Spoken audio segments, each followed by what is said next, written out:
Hey everybody, it's Kira and welcome back to my channel. So today I'm going to be doing the Racing to Read book tag. This is for the Reading Rush for 2020 and I'm very excited. I have all the questions in my little notebook. So you'll obviously notice the theme of racing. And I love these questions. There's some different ones that I haven't really heard before. So I'm excited. So let's get into the questions. So the first one is Warm Up, a book that stretches your mind. And for that, I chose Blackout by Connie Willis. This also includes All Clear by Connie Willis, which is the sequel.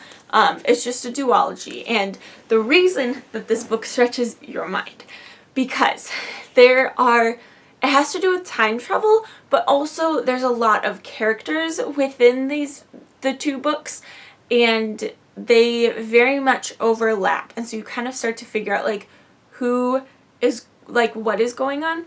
So this follows three main characters who live in the year 2060 in Oxford, and they are all historians, but they're all time travelers. And so all three of them go back to different points during World War II, and then they end up getting stuck there. And so they have to figure out how to get out.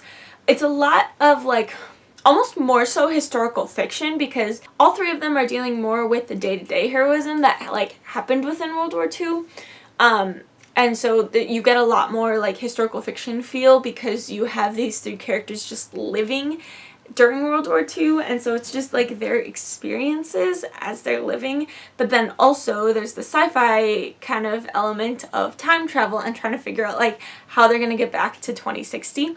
But then you also follow a couple other characters that you kind of end up figuring out things. So me and my family have read this series multiple times. The audiobooks for these books are really good too. But we have to chart out who is who and where. It's so interesting. It's so good, but it definitely can make your brain hurt sometimes. And that's why it stretches your brain. Question 2 is Startline, a book you started but never finished. And one of those for me is Magician's Impossible by Brad Abraham. I got this in a box. I think it was Page Habit when that was still a thing. Yeah. So it actually has the author's annotations throughout it. But I just wasn't in the mood to read an adult book about magicians when I got this. I don't really even remember why I put it down so fast. But I think I only got 20 pages in and was kind of I don't really care. So I definitely want to still read this, but it was one that I just had picked up and then put down and haven't picked up again. So yeah, again, I don't remember anything about this book either, but except the fact that I have annotations from the author, which is really cool. So, and it's about magicians, so why wouldn't I want to read it? Number 3 is Sprint, a book that you finished quickly. And for that, I have to go with Light Years by Cass Morgan. Both Light Years and Supernova, the sequel, I read so fast. So these are sci-fi books, and it takes place on this space training school kind of thing. So you follow, I think it's 5 different main characters as they are all put on a squad.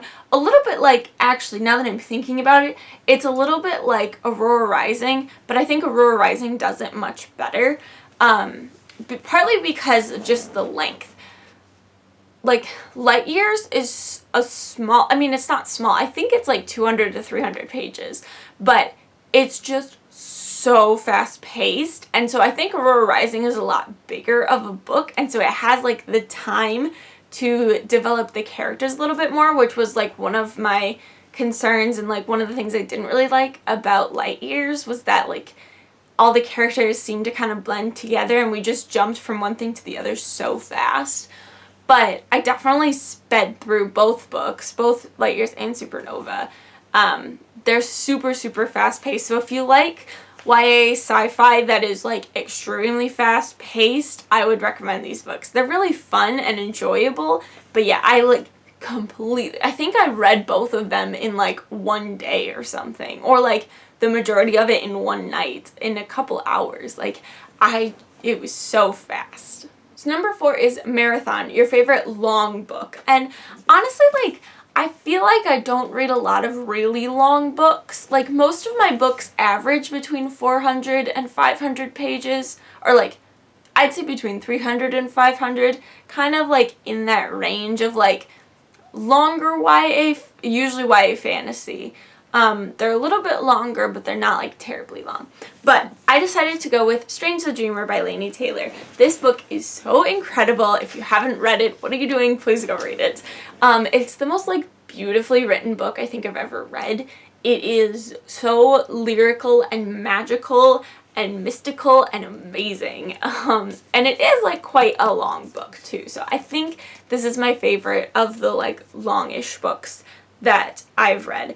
There are other ones, like I haven't read a lot, like any adult fantasy really, and I know those books get to be really long, so I kind of want to start making my way that direction at some point, but definitely for right now, Strange the Dreamer is my favorite long book.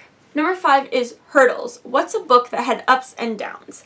And they said you could take this prompt however you want, so I'm taking it as like emotional ups and downs, and that for me was Only Child by Rhiannon Navin.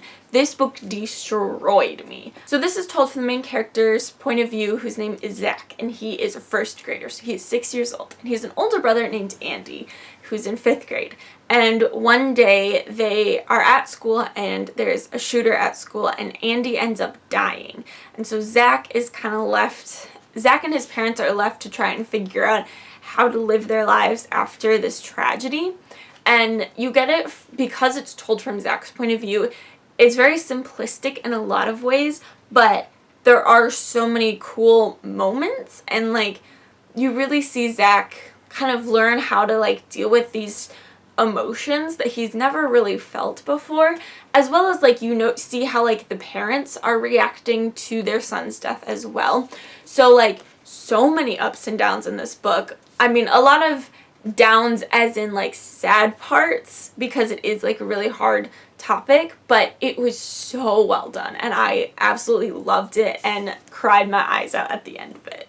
Number 6 is Finish Line, a book that you were proud to finish. And for me, I think that is Pride and Prejudice by Jane Austen.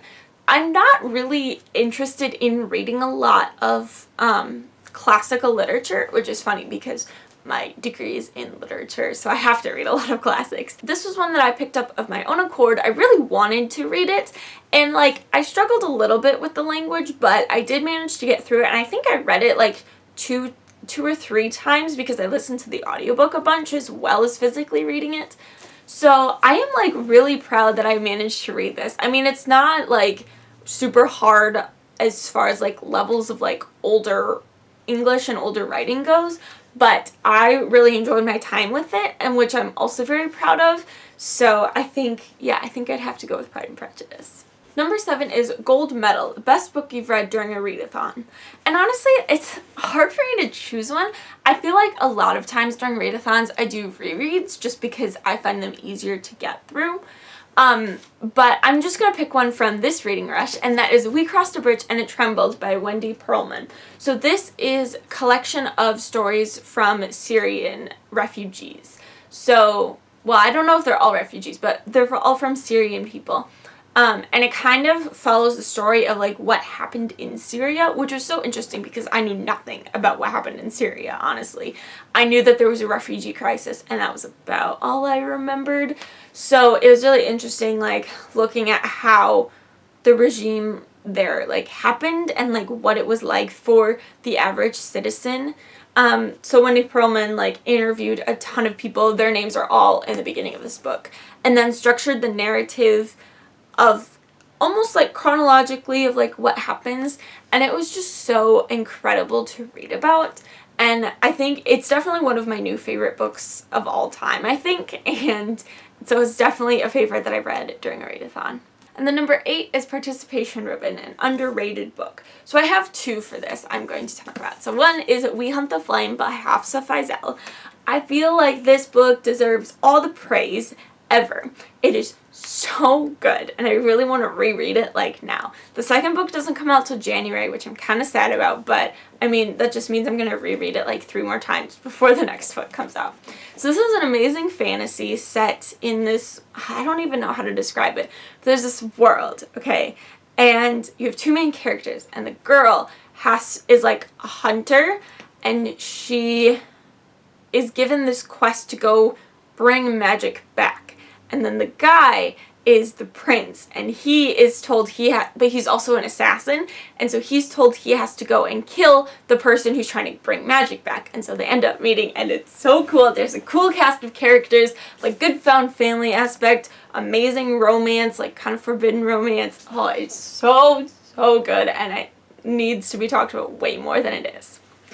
And then my other option for this is Don't Read the Comments by Eric Smith. This is a really fun contemporary, and it deals with online gaming. So we follow two characters who are both into online gaming. One is more like a streamer who has like a YouTube following, and the other just kind of plays for fun. And they end up meeting online, and it talks a lot about like the gaming community and what it's like to be a gamer, and especially a woman online gamer.